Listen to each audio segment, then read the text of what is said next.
Van Jude. Mining na Marilva. En dit is Spangtori Academy. Voor meer en beter Surinaams. Onomatopee. Wat is dat? Het is een woord dat de klank beschrijft of nabootst in een taal. Het wordt dus onomatopee genoemd. Je doet het bijvoorbeeld met dierengeluiden. Of wanneer je wilt omschrijven dat er bijvoorbeeld een botsing heeft plaatsgevonden. Dan gebruik je het woord boem, pats. Of misschien een hele andere omschrijving.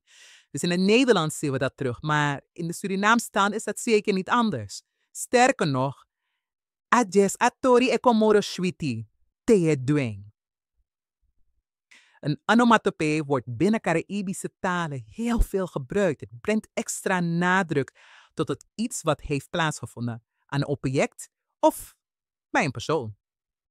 Laat ik eerst een voorbeeld geven. Mensen, alami wakatap strati. Dan me shi van wa gramme efa dan zo bripap. Met het woord bripap wil ik niet zomaar aangeven dat moesje is gevallen. Ik wil eigenlijk hiermee aangeven dat moesje wel heel erg is gevallen. Door daar een klank aan te geven. Nou weet ik heel zeker dat jullie ook wel wat klanken kennen binnen de Surinaamse taal die er vaak worden gebruikt.